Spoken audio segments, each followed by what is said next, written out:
नमस्कार। UP triple SC PET का exam सितंबर में होना है।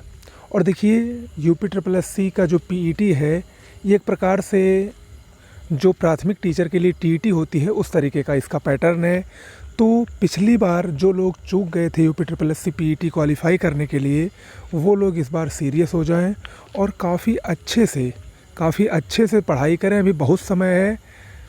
निश्चित रूप से अगर इस परीक्षा को आप क्वालिफ़ाई कर जाएंगे तो आने वाली जो परीक्षाएं हैं यूपी ट्रिपल एससी की, उसमें आप तभी मेंस के लिए अप्लाई कर सकेंगे। ओके, तो इसी क्रम में जो पिछले साल का पेपर है उसको आज हम पूरा सॉल्व करवाएंगे, और ख़ासकर उसके सामान्य ज्ञान के क्वेश्चंस को, क्योंकि जो 100 प्रश्न का पैटर्न है उसमें 50 प्रश्न लगभग आपके सामान्य ज्ञान, और अगर हिंदी को मिला दिया जाए तो लगभग 60 प्रश्न तक हिंदी और सामान्य ज्ञान से मिलाकर आ रहे हैं, जो कि एक बहुत बड़ा रोल निभा रहा है। तो उसी के पेपर को हम आपको पूरा दिखाएंगे। जो पिछले वर्ष का पेपर था पूरा सॉल्व करवाएंगे, और साथ ही साथ उससे आपको ये आइडिया लग सकेगा कि जो हम लोग पेपर देने जा रहे हैं उसका पैटर्न कैसा है, किस प्रकार के क्वेश्चंस पूछता है। साथ ही आगे हम अपने इस चैनल पर अब प्रत्येक दिन यूपी ट्रिपल एससी पीईटी से संबंधित कुछ ना कुछ मैटर आपको देते रहेंगे, रणनीति बताते रहेंगे। तो चलिए शुरुआत करते हैं। देखिए, ये शिफ्ट 1 का पेपर है। आपको पता है पीईटी का जो एग्ज़ाम है वो 2 शिफ्टों में हुआ था। तो जो पहली शिफ्ट थी यानी प्रथम पाली का ये पेपर है। इसमें जो पहला प्रश्न जीएस का आया है वो है, भारत में शासन करने वाले शासकों का कालानुक्रम का सही क्रम क्या है। देखिए, शेरशाह सूरी, अकबर, अलाउद्दीन खिलजी और इल्तुतमिश। आप सबको पता है इसमें सबसे पहले इल्तुतमिश आया था, क्योंकि इल्तुतमिश गुलाम वंश का शासक था। गुलाम वंश के बाद खिलजी वंश आया, यानी पहले ये आया, फिर दूसरे नंबर पर ये आया। और शेरशाह सूरी और अकबर में आप सबको पता होगा कि सबसे पहले शेरशाह सूरी आया था, क्योंकि अकबर के पिता हुमायूं को शेरशाह सूरी ने पराजित करके एक बार फिर से द्वितीय अफ़गान वंश की स्थापना की थी। ओके, तो यानी तीसरे नंबर पर शेरशाह सूरी, और अकबर जो है वो सबसे लास्ट में आएगा। ओके, तो यानी सबसे पहले 4, फिर 3, फिर 2, फिर 1। इसमें देखिए ऑप्शन बी जो वाला विकल्प बिल्कुल सही है। ओके, अगला प्रश्न है, निम्न में से कौन शिवाजी के समकालीन थे। तो शिवाजी के जो समकालीन हैं वो संत तुकाराम थे।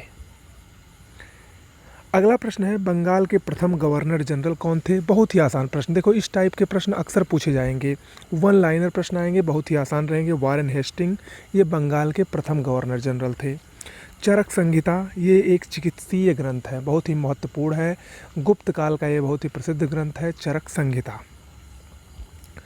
अगला प्रश्न है, निम्न में से कौन सा जोड़ा सही नहीं है। एक तरफ युद्धों और कुछ महत्वपूर्ण तिथियों के नाम दिए गए हैं, और दूसरी तरफ वो तिथियां दी गई हैं। आपको बताना है कि कौन सा इसमें सुमेलित नहीं है। तो जैसा कि इसमें दिखाया गया है, ऑप्शन डी सुमेलित नहीं है। औरंगजेब की मृत्यु 1709 में नहीं बल्कि 1707 में हुई थी। ओके, 1707 में हुई थी। अगला प्रश्न है, इनमें से भारत के ग्रैंड ओल्ड मैन के नाम से किसको जाना जाता है। ग्रैंड ओल्ड मैन, ये दादा भाई नौरोजी को जाना जाता है। प्रति व्यक्ति आय का जो मापन किया जाता है उसका सबसे पहला सुझाव दादा भाई नौरोजी ने ही दिया था। इसके अलावा ये आज़ादी के आंदोलन से भी जुड़े रहे थे। अगला प्रश्न है, 1915-16 में किसके नेतृत्व में 2 होम रूल लीग हुई थी। होम रूल लीग 2 लोगों ने इसकी शुरुआत की थी, एनी बेसेंट और लोकमान्य तिलक। 1915-16 में मुंबई में और मद्रास में इस लीग का सफलतापूर्वक नेतृत्व एनी बेसेंट और लोकमान्य तिलक दोनों ने किया था। अगला प्रश्न है, निम्न का मिलान करें। इसमें एक तरफ कुछ प्रमुख संस्थाएं दी गई हैं और दूसरी तरफ उसके संस्थापक कौन है, इसको दिया गया है। तो देखिए, ब्रह्म समाज की स्थापना राजा राम मोहन राय ने की थी। रामकृष्ण मिशन स्वामी विवेकानंद ने स्थापित किया था। आर्य समाज की स्थापना दयानंद सरस्वती ने की थी, और सत्य शोधक समाज की स्थापना ज्योतिबा राव फूले ने की थी। यानी 1, 2, 3, 5, ऑप्शन सी इसमें सही होगा। ठीक है, तो देखिए, आप लोग अब तक देख रहे होंगे कितने आसान प्रश्न आ रहे हैं, लेकिन फिर भी ये कितना भी आसान हो, आपको पढ़ना ज़रूर पड़ेगा। अगर आप लोग अच्छे से नहीं पढ़ेंगे तो निश्चित रूप से आप लोग इस एग्ज़ाम में सफल नहीं हो पाएंगे, क्योंकि देखिए इसका परसेंटाइल जो है बहुत ज़्यादा लिया जाता है, तो मेरिट हाई जाती है, तो इसको आपको अच्छे से मेहनत इसमें करना होगा। अगले वीडियो में मैं आपको इसके लिए कौन सी बुक पढ़ें, क्या रणनीति बनाएं, उसके लिए मैं एक वीडियो ज़रूर लेकर आऊँगा। अगला प्रश्न है, करो या मरो का नारा किसने दिया था? तो महात्मा गांधी ने दिया था भारत छोड़ो आंदोलन के दौरान। बहुत ही महत्वपूर्ण है, आसान भी है। अगला प्रश्न है, जब सुभाष चंद्र बोस ने भारतीय राष्ट्रीय कांग्रेस के अध्यक्ष पद से इस्तीफा दिया तो का प्रस्ताव किसे दिया गया? राजेंद्र प्रसाद को। ये त्रिपुरी अधिवेशन की बात हो रही है। 1939 में जब त्रिपुरी अधिवेशन में सुभाष चंद्र बोस ने इस्तीफा दे दिया था तो उसके बाद कांग्रेस का अध्यक्ष डॉक्टर राजेंद्र प्रसाद को बनाया गया था। अगला है, सलाल पनबिजली परियोजना किस नदी पर स्थित है? जम्मू कश्मीर में चिनाब नदी पर स्थित है। अगला है, बसंत विषुव कब होता है? यानी वर्नल इक्विनॉक्स, ये 21 मार्च को होता है, 21 मार्च को। ऑप्शन ए इसमें सही है।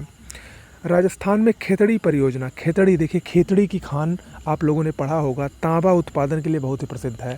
तांबा उत्पादन के लिए राजस्थान के उदयपुर ज़िले में स्थित खेतड़ी की खान तांबा उत्पादन के लिए बहुत ही प्रसिद्ध है।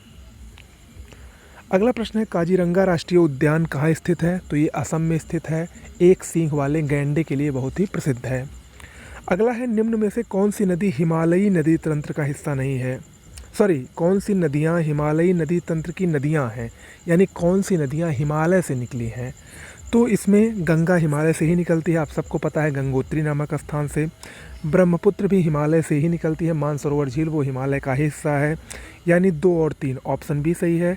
जबकि कावेरी और गोदावरी, ये जो 2 नदियां हैं दक्षिण भारत की, ये पश्चिमी घाट से निकलती हैं। और अगर आप लोगों ने भूगोल अच्छे से पढ़ा होगा तो आप लोगों को ये ज़रूर पता होगा कि जो पश्चिमी घाट है वो हिमालय का हिस्सा नहीं है, बल्कि वो हिमालय से भी पुराना है और भारत का सबसे पुराना भूखंड है पश्चिमी घाट। ओके,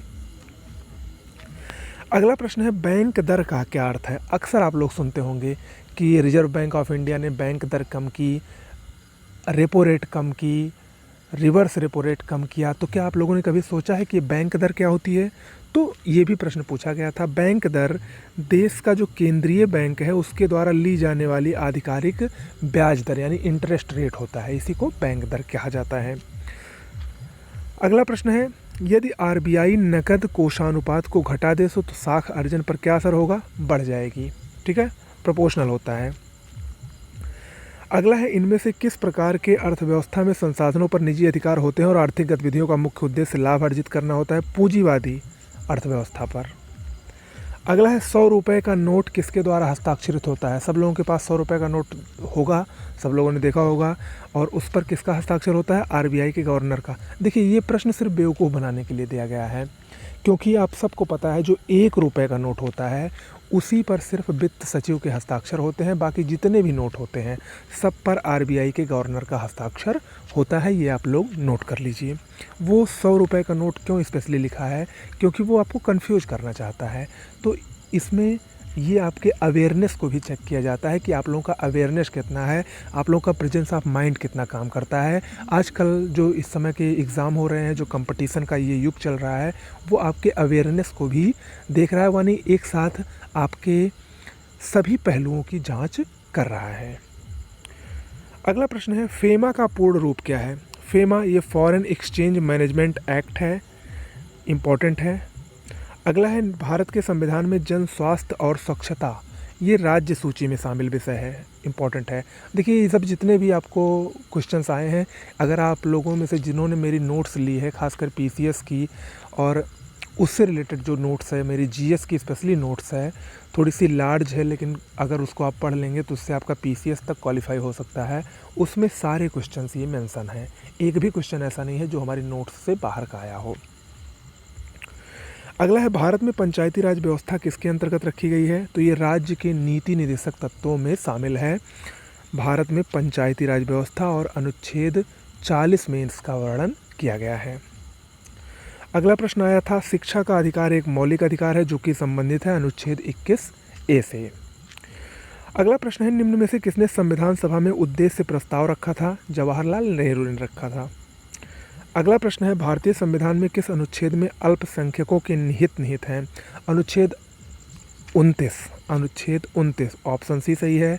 29 और 30 ये अल्पसंख्यकों के हितों से संबंधित मूल अधिकार प्रदान करता है।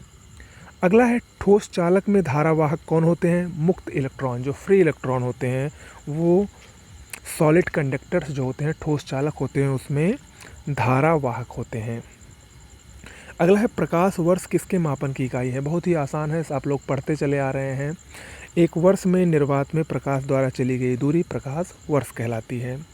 अगला है, ब्लीचिंग पाउडर का रासायनिक नाम क्या है? ब्लीचिंग पाउडर, इसको कैल्शियम ऑक्सीक्लोराइड कहा जाता है, CaOCl2, इम्पॉर्टेंट है। अगला है, 18 कैरेट सोने में खरे सोने का प्रतिशत कितना होता है? देखिए 18 कैरेट जो सोना होता है उसमें 75% प्योर गोल्ड होता है।